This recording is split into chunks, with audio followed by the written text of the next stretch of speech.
면서 이제 본론으로 들어가서 설교 말씀으로 이어가며 서론적으로 좀 말씀드리고 싶은 게 이 월드컵이 언제 끝나는지는 잘 모르겠는데 곧 끝나게 되죠, 그죠? 네, 결승전이 누군지 4강 누구 진출했는지 그건 전혀 모르겠습니다. 저는 뭐 지켜보지도 않고 그랬습니다. 왜 그러냐면 이번 그 월드컵을 통해 갖고 기가 막힌 장면 하나 보고 이것 이상 뭐 더 대단한 장면이 나오겠느냐 생각하는 것들이 딱 강하게 하나 남아 있는 것이 있기 때문에. 다른 건 뭐 관심도 없고 우리나라가 또 이렇게 4강 갔다 하면은 계속 보고 이래도 어쩔지는 싶은 마음인데 정말 지울 수가 없는 그 장면은 뭐냐면은 바로 대한민국이 바로 독일전에서 전반전 후반전 팽팽하게 접전을 하다가 연장전 주어져 있는 그 연장전 거기에 그죠? 2골을 넣는 장면들을 보면서 그리고 또 한 골은 이전에도 한번 말씀드렸습니다만은 그 독일의 그 골키퍼가 앞에까지 자기 자리를 지키지 않고 앞에 나왔다가 한 골 먹는 이런 것들을 보면서 누구나 다 예측을 하기를 한국 못 이긴다 이렇게 했지 않습니까? 뭐 1% 정도나 이길까 뭐 등등들 하면서.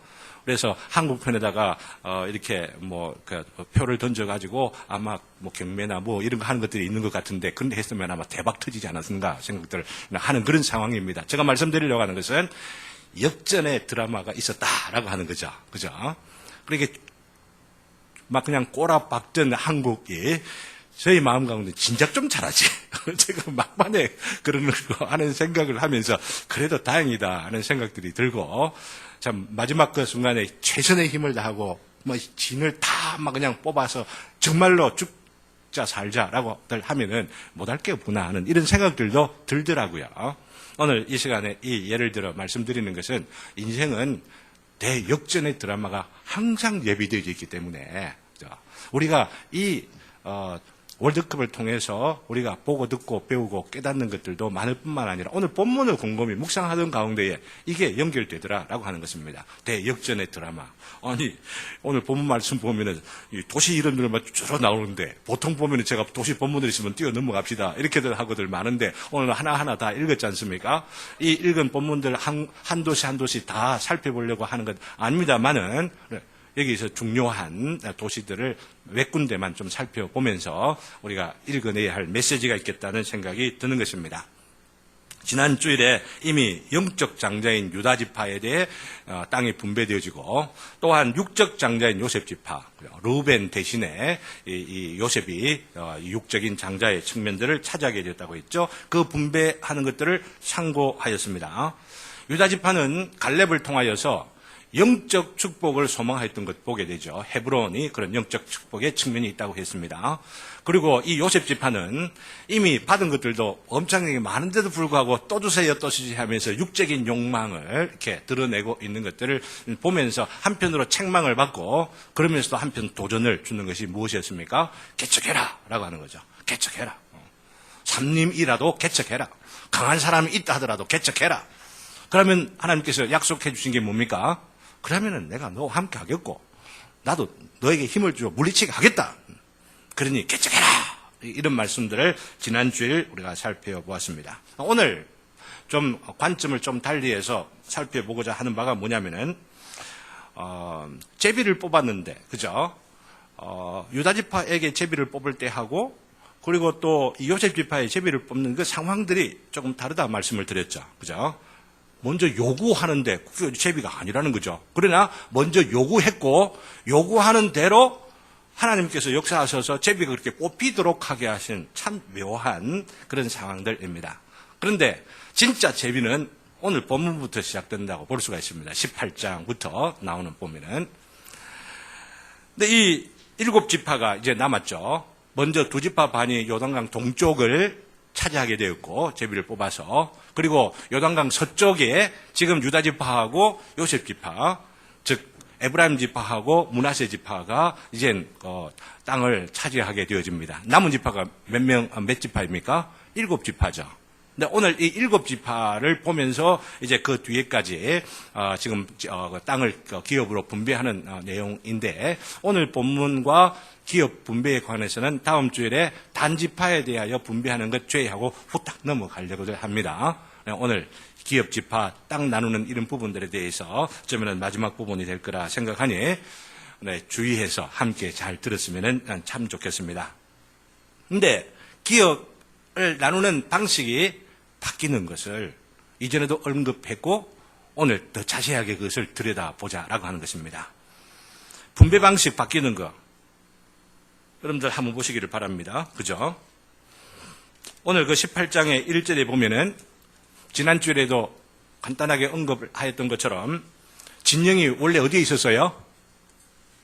길갈이라는 곳이 있었죠. 요단강 건너자마자 여리고성 바로 앞부분에 있는 길갈에 있었는데 두 지파, 특별히 요셉 지파에게 땅을 분배하면서 이제 이 진영을 어디로 옮겨요? 실로라는 곳으로 옮기는데 이 실로가 어디에 있는 겁니까? 바로 에브라임 지파, 요셉 지파 안쪽에 있는 데로 들어가게 되는 것입니다. 이것이 갖고 있는 의미가 무엇인지 살펴보았죠. 한편으로는 거절하면서 냉정하게 지도자로서 그죠? 친척이 요구한다고 해가지고 말대로 이렇게를 하는 것이라 한편으로 거절하면서 냉정하게 지도자의 리더십을 발휘하는 그런 측면 가운데서도 또한 그들을 내버려만 두질 아니하고 진영을 옮김으로 인하여서 하나님이 함께 하신다. 우리들도 관심을 갖고 있다. 너희들이 도움이 언제든지 필요하면 사람들을 도와가지고 너희들이 이루고자 하는 일들 가운데 우리도 힘이 되어줄 거니까 염려하고 걱정하고 이러지 말고 한번 나가라. 한번 쏴봐라. 응? 이렇게들 하시는 게 여호수아의 마음만 아니고 하나님의 마음이라고 강조를 드렸습니다. 이거 믿습니까? 하나님께서는 우리와 함께 하십니다. 우리로 말미암아 새로운 일을 시도하게 하시고 개척하게 만들고 또 불편하고 어려운 일들이 있다 할지라도 그것을 이겨내어서 하나님의 그 축복을 완성하게 하시는 바로 그런 놀라운 일들을 하나님께서 하시는데 그런 이 전략적인 측면에서의 의미가 있다 말씀을 드렸는데 그것만 아니다라고 하는 것이죠. 오늘 말씀과 더불어서 살펴보게 되지만 더 깊은 의미들을 살펴볼 수가 있는데요. 7지파가 하나님께서 약속해 주신 땅인데도 불구하고 또 한번 생각해 보십시오. 분명히 가나안 땅은 12지파에게 약속되어 있을 뿐만 아니라 7지파 남아있는 이들에게도 약속되어 있는 것 아닙니까? 그리고 이 지역은 또 어떤 곳입니까? 이미 정복 전쟁에서 이긴 곳입니까? 아니면 이기지 못한 곳입니까? 이미 이긴 곳입니다. 전쟁을 해서 승리해 놓은 겁니다. 이거 여러분들 주의를 하셔야만 되는 겁니다. 그런데 지금 무슨 일이 있는 거예요? 정복해서 그 땅은 우리 땅이다라고 깃발은 꽂아놨는데 깃발 꽂아놓는다고 되느냐 하는 이야기예요. 어떻게 해야 되는 거예요? 그 깃발 꽂아놓은 곳에 가가지고 집을 짓고 거기에 농사를 짓고 곡식을 거두고 거기에 살아야죠. 살지도 않으면서 깃발 꽂았다라고들 하면은 뺏겨버립니다. 알겠어요? 이게 뭐 어떤 것이에요? 지금 대마도 우리가 대마도를 전략적으로 생각들을 하면서 기도하고 있지 않습니까?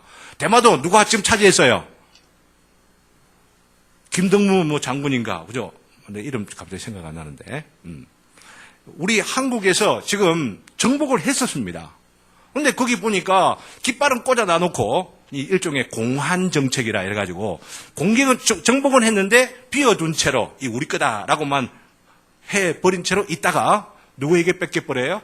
일본에게 뺏겨버린 거예요. 제가 지금 말씀드리는 것은 이런 정치적인, 역사적인 이런 부분을 말씀드리려고 하는 것보다도 정복은 하고 깃발을 꽂았다 하더라도 중요한 건 그걸 차지해가지고 그것을 나의 것으로 다스려야만 되고 나의 것으로 관리해야만 되고 나의 것으로 누려야 되는데 그냥 차지했다 그냥 그것으로 끝나면 안 된다라고 하는 이야기입니다. 그런 상황입니다 지금. 그런 상황들 가운데에서 이들의 마음 가운데에 즉 7지파의 마음 가운데에 이 정도면은 그냥 살아도 안 되겠냐 이런 생각들을 하고 오글오글 하고 지금 좁은 이 실로 거기에 다 모여갖고 지금 사람들이 있는 그런 상황이라 볼 수가 있습니다. 지금 요단으로 지금 가는 그 사람들도 나중에 한 20몇 장 갈 때에 지금 가기 때문에 지금도 모여 있어요. 지금 전쟁하면 언제든지 도와준다라고 하는 그런 상황이고 이제는 요셉 지파 흩어지고 있고 그리고 또 지금 유다 지파도 흩어지고 있는 그런 상황에 이 7지파는 안 떠나려고 하는 거예요 지금. 이대로 우리 살자라고 하는 그런 마음들을 갖고 있는 거예요. 그러자 이 모습대로는 안 된다 생각을 하고 여호수아가 어떻게들 말합니까? 오늘 18장 3절에 있는 말씀을 보면은 다 같이 한번 봅시다. 18장 3절. 다 같이 읽습니다. 시작. 여호수아가 이스라엘 자손에게 이르되 너희가 너희 조상의 하나님 여호와께서 너희에게 주신 땅을 점령하러 가기를 어느 때까지 지체하겠느냐. 점령하러 간다라고 하니까 아직 점령을 못하는 것이 아니고 우리는 이미 앞부분에서 살펴보았지만 이미 점령했습니다. 전쟁에서 승리했습니다. 근데 이긴 이제는 이기려 간다는 그런 의미가 아니라 앞에 말씀드린 설명대로 여러분 참고하시면은 그것을 이제는 나의 것으로 누리게 되는 바로 이 일들에 왜 지체하느냐 이런 책망이 섞여 있는 것이라 볼 수가 있죠. 그래서 어떻게 합니까? 각 지파의 세 사람들을 3명씩을 이렇게 선정해가지고 온 땅에 두루두루 다니도록 하면서 지도를 그려오라라고 말합니다. 이제 진짜 제비뽑기가 시작되는 겁니다. 지도를 딱 그려와가지고 이쪽 지역에 한 지역 딱 이렇게 한 단위가 되면 좋겠다. 이쪽 지역도 한 단위가 되면 좋겠다. 이쪽 지역도 한 단위가 되면 좋겠다. 이렇게 해가지고 몇 군데로 나누어요. 먼저 나누었던 요셉 지파, 유다 지파, 유다 동쪽 제외하고 7부분으로 딱 나눠와가지고 지금 7지파 남은 사람들에게 지금 번호를 하나씩 주었겠죠. 그죠? 이렇게 해가지고 탁 이렇게 제비를 뽑아가지고 몇 번은 어느 땅, 몇 번은 어느 땅 미리 딱 앞에 결정을 해놨고 제비를 뽑았던 바로 이 과정이 지금 앞부분에 설명이 되어져 있는 것입니다. 이렇게 제비를 뽑은 그 중요한 동기가 무엇입니까? 주저주저하고 지체하고 이래 있기 때문에 이게 네 거다. 구체적으로. 지파를 분배하기 전에 이 기업을 분배하기 전에 일반적인 원칙 가운데 하나를 말씀드렸잖아요. 하나님께서는 우리에게 어떤 사명을 주실 때 그냥 막연한 사명 주시는 게 아니고 구체적으로 그것을 구체화시켜 가라고 했죠.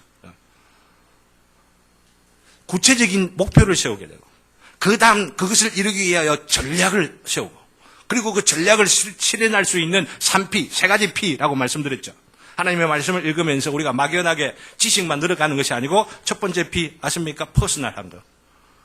나에게 관계된 걸 적용하는 것. 프랙티컬한 거. 실제적이고 구체적으로 실천이 가능한 것 계획 세우는 것. 하나님 말씀을 듣고 은혜를 받았다고 해가지고 내가 하늘을 한번 날아봐야 되겠다라고 하는 식으로 비행기 타러 가면 되죠. 되기는 되겠는데 저기 에베레스트 산 올라가가지고 그냥 한번 뛰내려봐야 되겠다. 한 이런 식으로 허무맹랑한 그런 적용들은 안 된다라고 하는 이야기입니다.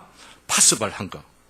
이런 구체적인 목표를 세우는 것 이것들이 필요하기 때문에 하나님께서 어떻게 하세요? 구체적인 지파를 제비를 뽑아가지고 눈앞에 그려서 보게 만들고 그것을 차지하도록 격려하고 도전하고 있으시는 장면이다라고 하는 거예요. 이것들을 앞부분에 말씀드린 것과 관계해서 강조를 또 드리는 겁니다. 이런 방식으로 제비뽑기를 바꾼 것, 그죠? 이제는 제비뽑기를 특별히 바꿨다라고 하는 그런 측면에서 진을 옮긴 것과 같은 비슷한 그 의미들을 갖고 있다는 것을 앞부분과 다시 정리를 한번 여러분들이 해보실 수 있기를 바랍니다. 빨리 그들이 움직여서 약속된 것을 차지해야만 하는데, 그죠? 그것을 취하라라고 하는 도전의 메시지가 제비 뽑는 방식을 바꾸는 것들을 통하여서도 보여주고 있다고 하는 겁니다. 이제 문제는 그것만 아닙니다. 그죠? 그것만 아닙니다.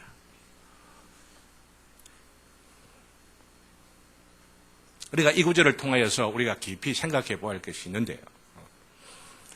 예수님께서 우리의 죄를 정복하시기 위하여 그 수고하신 모든 일을 다 하셨지 않습니까? 그죠? 아직도 남아있는 일이 있습니까? 예수님께서 우리 죄를 용서해 주시기 위하여 하셔야 할 일이 남아있는 게 있습니까? 다 완성하셨어요. 다 이루셨다 말씀하셨어요. 그리고 또한 그 하실 일이 남아있다고 한다면 성령을 보내신 일들이 남아있다고 볼 수 있지만 성령님 보내셨습니까? 보내지 않았습니까? 사랑하는 성도 여러분께 확인 한번 하고 싶어요. 성령님 오셨습니까? 오지 않았습니까? 이미 오신 거 여러분들 믿습니까?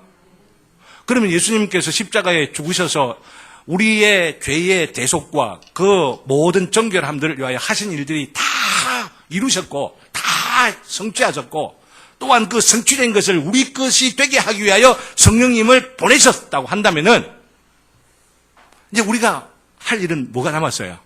그것을 우리의 것으로 취하고 우리의 것으로 누리고 우리의 것으로 그것들을 관리하면 되는 거 아니에요.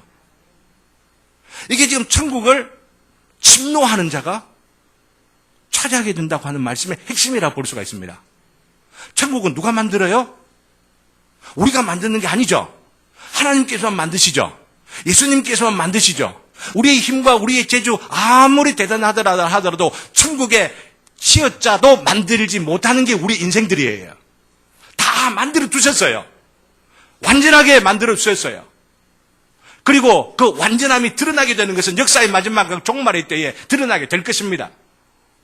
문제는 지금 우리가 이 시대를 살아가는 우리들이 오늘 이 한날 주어져 있는 생명을 가지고 우리 주님께서 만드신 그 천국을 내가 침노해서 이미 만들어진 바로 그것을 나의 것으로 취하고 나의 것으로 누리고 그 복음의 핵심 메시지를 나에게 적용시키면서 기뻐하고 소망하면서 살아가는 바로 여기에 달려있는 것이죠.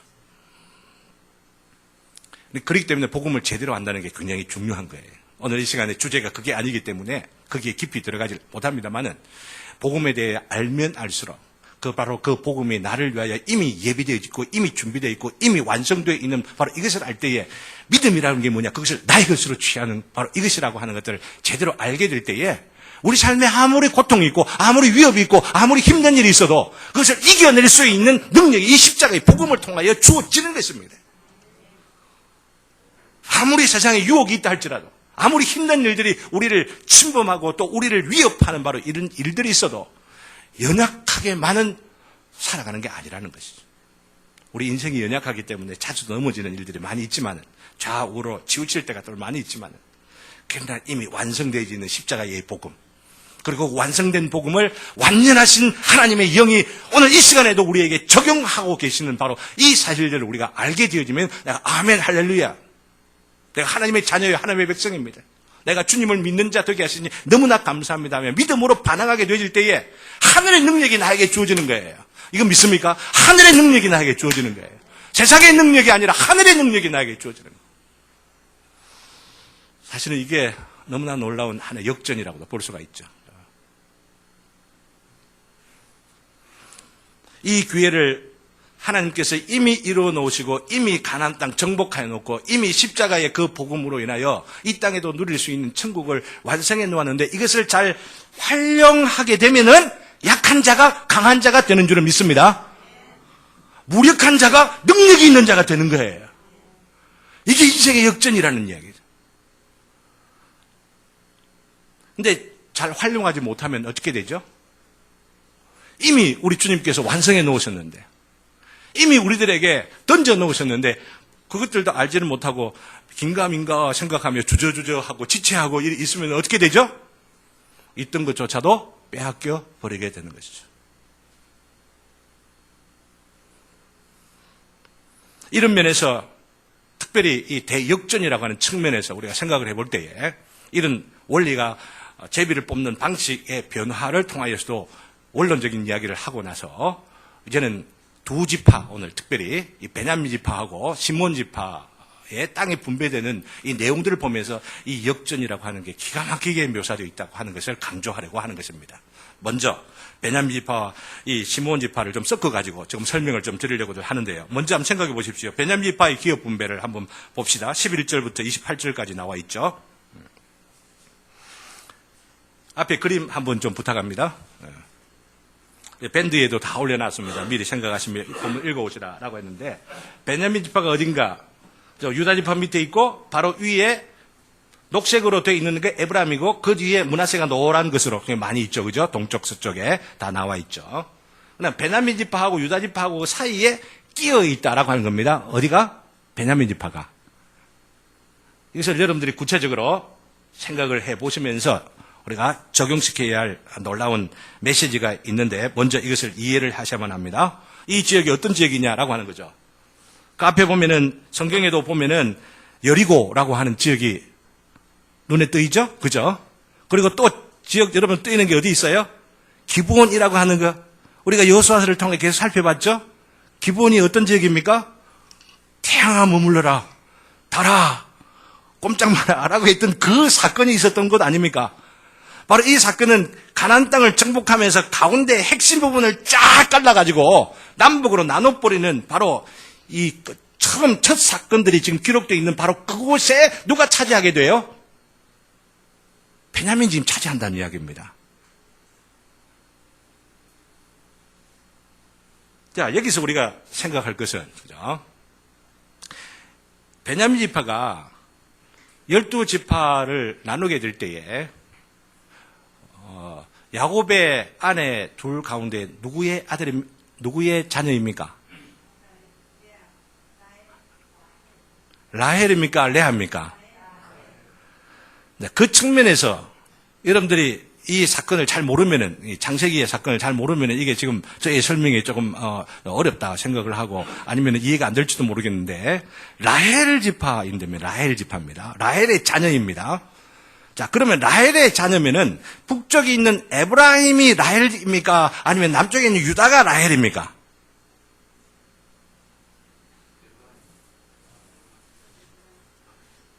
라헬의 자녀는 요셉하고 베냐민 아닙니까? 그러면 요셉은 지금 에브라임하고 므낫세로 나누어지게 되니까 에브라임은 누구 지파예요? 라헬 지파란 말이죠. 라헬에게 속한 바로 자녀란 말이죠. 근데 유다는 첫 번째 루벤, 두 번째 레이, 다음에 시므온, 그 다음에 유다 네 번째가 되거든요. 다른 말로 하면 레아의 후손이에요. 레아의 후손. 왜 이런 부분들이 필요하냐 하면은 성경이 그냥 기록되어 있는 게 아니에요. 여러분들 이런 것들 아주 목사님 괜히 그런 거 신경 쓰게 만들고 그냥 몰라도 그냥 넘어가도 되는 것 같다. 뭐 어쩌는 걸 따져서 하는 것도 할 모르지만은 이런 데서 놓치면 안 되는 거예요. 좀 알아야 되는 거예요. 너무너무 중요합니다. 왜 그래요? 한번 생각해 보시라는 거예요. 나중 뒤에 역사를 건너뛰어 가지고, 그죠? 한 400년 뒤에 무슨 일이 있습니까? 여기 있는 12지파가 지금 사사시대를 건너서 왕국시대 지나고, 다윗하고, 다음에 솔로몬 그 이후에 어떻게 돼요? 위에 있는 10지파하고, 아래쪽에 있는 2지파하고 나눠지잖아요. 나눠지는데 어찌 나눠져요? 남쪽 유다 왕국에는 누가 남죠? 유다하고 또 누가 남죠? 베냐민이 남잖아요. 그 여러분들이 그냥 그렇게 남는다 이렇게 생각하면 어떨지 모르지만은 여기 좀 이상하다 생각을 하셔야만 되는 거예요. 이 베냐민이 어디에 속해야 되는 거예요? 혈통상, 심리적으로, 정서적으로, 분위기상 어디에 속해야 되는 거예요? 에브라임으로 속할 수 있는 거 아니에요? 왜냐하면 그 라헬의 그 후손들이기 때문에 자기들끼리 같은 핏줄을 이어봤다 생각을 하고 그래도 조금 더 가까운 핏줄에 속했어야 서로가 좀 통하는 것들이 있단 말이죠. 그러면 이 베냐민이 어디로 속해야 되느냐? 북쪽 이스라엘이 속해야만 된다라고 하는 이야기예요. 근데 그렇게 속하지 않아요. 먼저 이 점을 이야기해 놓고 또 하나, 이게 역전이 있다고 하는 측면을 강조하기 위해서 이 말씀을 드리면서 또 하나 말씀드리려고 하는 것이 시므온 지파라고 하는 거죠. 이 그림에 보면은 시므온 지파가 유다 지파 쭉 주어져 있고 왼쪽 저 맨 가에 그랄 가사는 블레셋이죠. 아직 차지를 못하여 블레셋 지역이 있습니다. 근데 남쪽에 시므온이라고 하는 그 이름들이 나오죠, 그죠? 시므온. 이 성경에서 오늘 설명해 놓은 게 뭐예요? 바로 유다 지파의 땅이 너무 많아갖고, 그죠? 너무 많아서 나중에 땅 이렇게 그 와가지고 지금 제비를 뽑으려고 할 때에 유다 지파 안에 있는 한 지역을 한 지파, 다른 지파에게 내어주도록 지금 배려를 한 거라고 하는 이야기죠. 그냥 신기한 메시지들을 우리가 찾을 수가 있는데, 여기서 지금 제가 강조하려고 하는 것은 이 시므온 지파를 앞에서 말씀드린 베냐민 지파가 남북으로 분열되어질 때에 유다 쪽에 남았는데 지역상 한번 보세요. 유다 지파가 여기 남았고 시므온 지파는 레아의 후손입니다. 레아의 후손. 레아의 후손이고 지역도 남쪽이면은 남북으로 나눠질 때 어디에 속해야 되겠어요? 아이고, 목사님 무슨 말하는가 모르겠다. 좀 따라오십니까? 이거 못 따라오면 안 돼요. 이거 그림까지 보여주면서 지금 또 강조를 하는 겁니다. 시므온 지파는 어디에 속해야 돼요? 유다에 속해야 돼요. 근데 성경 뒤에, 열왕기 그 뒤에 계속 보면은, 르호보암, 여로보암, 이렇게 해가지고, 남북 분열되지면은, 북쪽에 있는 10지파, 북이스라엘, 남쪽에 있는 2지파, 유다하고 베냐민하고 나눠지게 될 때, 이 남쪽에 있는 시므온이 레아의 후손이면서도, 같은 유다의 레아의 후손과 같이 짝짝꿍이 되어도 충분한데, 그게 자연스러운데, 그래야만 되는데, 그래 안 한다는 이야기예요. 이걸 볼 줄 알아야 되는 거예요, 이거 지금. 이걸 볼 줄 알아야 되는 거예요. 왜 그러냐? 이걸 알아야 오늘 그 메시지 핵심입니다. 이거 하나만 여러분 제대로 아셔야 됩니다.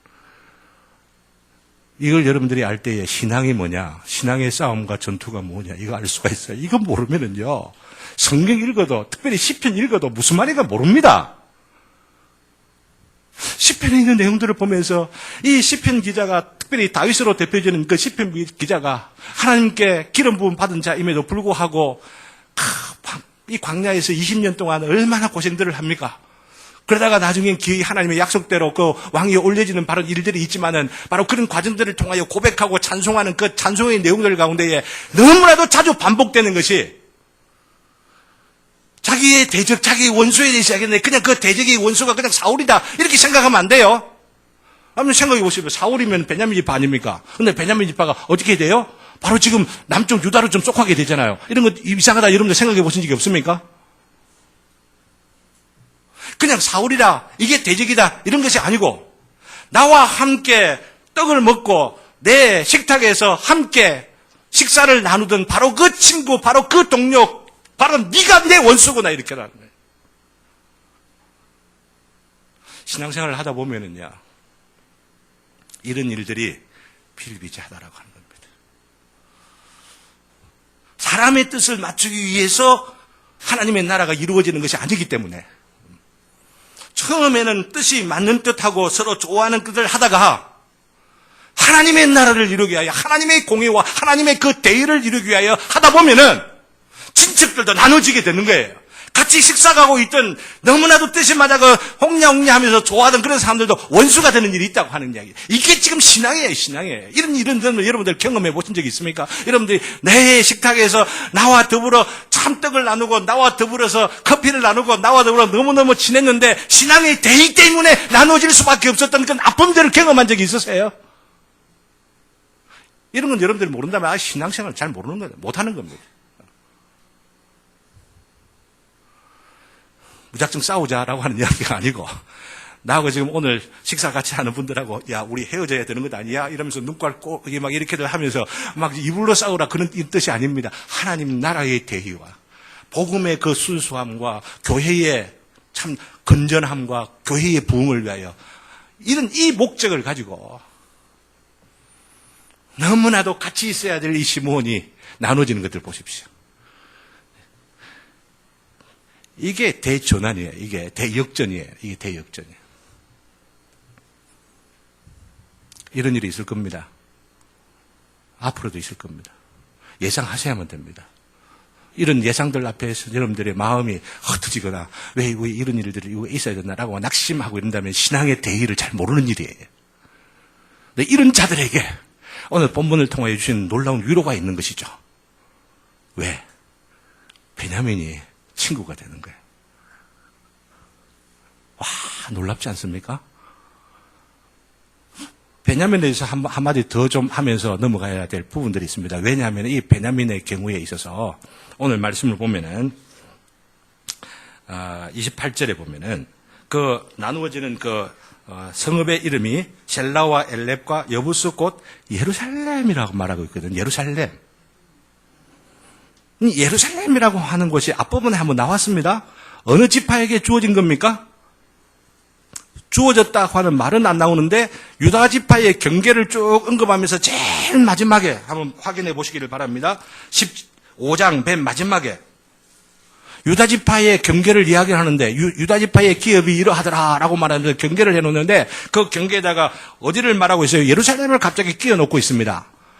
이렇게 언급을 해놓고 지금 베냐민 지파의 지파를 뚝 이라면서 이 예루살렘은 베냐민 지파에 주어졌다라고 말하고 있는 거예요. 제비를 뽑아갖고. 그럼 누구 겁니까?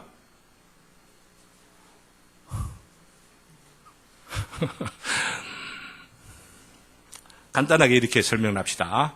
이 제비를 이렇게 뽑아놓은 거 보니까 제비를 분명히 뽑았더라라고 앞부분에 언급되어 있지 않기 때문에 원래는 이 예루살렘이 누구에게 주어졌어요? 여리고하고 여리고 그 다음에 가까운 데가 이 예루살렘인데 베냐민 지파에게 주어졌다는 이야기예요. 네, 베냐민 지파에 주어졌는데 베냐민 지파에 주어졌기 때문에 어떤 의미에서는 베냐민이 북쪽으로 가지를 아니하고 다른 말로 말씀드리면 친척과 인척의 혈통을 쫓아서 북쪽으로 가야만 하는데 그리 가지 아니하고 자기에게 주어져 있는 지파 예루살렘을 지키기 위해서라도 남아있었다고 볼 수가 있겠죠. 중요한 것은 바로 이 예루살렘을 누가 차지하느냐 하면은 누가 차지합니까? 유다 지파의 다윗이 바로 이 예루살렘 성을 정복해서 나중에 차지하게 되는 것이 사무엘상에 나오게 되죠. 이까지 복잡하게 설명들을 하면 좀 더 복잡한, 지금까지 설명을 해도 막 얽히설켜 있는 이런 내용들이기 때문에 도대체 뭐야 라고 생각을 할지는 모르지만은 너무나도 중요한 메시지의 핵심을 제가 말씀드리려고 하는 겁니다. 바로 이 베냐민파에서 예루살렘을 중심하여 떠나지 아니하고 북쪽으로 가지 아니하기 때문에 이 영적인 선택을 한 거란 말이죠. 육적인 선택이 아니고 영적인 선택을 했다는 거예요. 여러분들 상황 이해되십니까? 이 영적인 선택을 할 때 이 베냐민 지파를 통하여서 역사의 굴곡의 과정들을 통하여 다른 어느 지파보다도 거의 멸절되어져 버릴 것과 같은 바로 그런 일들. 또 한번 생각해 보세요. 이 다윗 왕국이고 다윗과 더불어 대적이 되었던 이 사울 왕가가 나중에 다 지금 멸절되어져 버리는 바로 그런 일들이 있지 않습니까? 그러나 그럼에도 불구하고 이 지역을 떠나지 않았다는 이야기예요. 예루살렘을 떠나지 않았다라고 하는 이야기예요. 예루살렘이 자기에게 주어진 지파인 줄 알았다라고 하는 이야기예요. 그렇기 때문에 얼마나 놀라운 일들이 신약 시대에 벌어지느냐 하면은 이 사라져가는 이 베냐민 지파들 가운데서도 가장 약한 이 지파를 통하여서 누가 나오느냐? 위대한 사도 바울이 나온다는 거죠. 인생은 대역전이에요. 역전의 드라마가 우리 인생입니다. 신앙세계의 성경의 드라마를 보게 되면은 이 놀라운 역전의 대드라마가 서사시가 성경을 통하여 선포되어지면서 우리들에게 주시는 메시지가 있는 것입니다. 가장 위대한 역사의 대드라마는 무엇이겠습니까? 성경에 나오는 이 드라마를 통해서 생각하지 못했던 바로 이런 것이 있는데 생각을 하시면서 놀라실지는 모르지만 더 놀라운 일이 무엇이냐면 하나님의 원수되었던 우리가 아담의 그 죄를 이어받은 자들로서 아니 내가 스스로 행하여서 하나님의 저주와 하나님의 심판 가운데 들어갈 수밖에 없는 우리들을 하나님께서는 어떻게 하세요? 우리를 친구 삼아주신 거 여러분들 믿습니까? 원수들을 친구 삼아주셨어요. 이게 어떻게 가능하게 된 일이에요? 이게 어떻게 가능해졌어요? 예수 그리스도께서 이 땅에 오시어 우리가 받아야 할 저주, 우리가 받아야 할 하나님의 그 심판, 우리가 받아야 할 모든 형벌들을 우리 주님께서 십자가에 다 담당하시며 이루셨다라고 하심으로 인하여 우리에게 쏟아져 부어질 하나님의 믿음과 하나님의 진노와 하나님의 증오가 우정으로 바뀐 거예요. 사랑으로 바뀐 거예요. 이 인생의 대역전, 이 대드라마를 경험하시는 분들 되시기를 주님의 이름으로 기원합니다. 이것으로 인하여서 감사하고 이것으로 인하여 기뻐하고 이것으로 인하여서 놀라워하고 이것으로 인하여 웬 이 역전의 드라마가 나에게 있는가 생각하면서 올림픽에 이긴 거 독일 이겼다고 하는 그것 갖고 흥분만 하는 것이 아니고 바로 이 사실을 생각하면서 이 놀라운 일이 나에게 있구나 생각을 하니 우리 인생의 이 대드라마를 나에게 허락하신 바로 이 놀라운 생각을 할 때 많은 사람들은 나를 미워하는 사람들, 내가 미워하는 게 너무 당연하다고 생각할지는 몰라도 우리 직장생활을 하면서 우리 이웃들 가운데 나를 미워하고 나를 배신하고 같이 식탁에 있다가 나를 떠나버리고 그러면서 이상한 소리들 하고 소문내고 이러는 사람들이 있다고 할지라도 세상 사람들은 그 사람들하고 같이 싸우고 에이 그 사람들 뭐지? 그런 사람 미워하는 것 너무 당연하지. 이렇게들 하는 일들이 있다 할지라도 대드라마가 있다라는 거예요. 대드라마가 있다. 그들조차도 품고 그들조차도 미워하지 않으며 하나님 앞에 내어놓고 하나님 앞에 심판을 내어놓고 주여 주님께서 아시나이다. 우리의 연약한 모습들 가운데 주님께서 베푸신 이 놀라운 기적을 생각하고 이 놀라운 은총들을 기억하면서 부족하지만 주님의 길을 따르겠습니다. 좁은 길을 가겠습니다. 끝까지 주님만을 붙잡고 달려가겠습니다. 고백하는 신실한 주의 자녀들, 백성들 될 줄로 믿습니다. 드라마, 역전의 대드라마를 기억하며 살아가는 저와 여러분 모두가 되시기를 주님의 이름으로 기원합니다. 다 같이 찬송 부릅시다.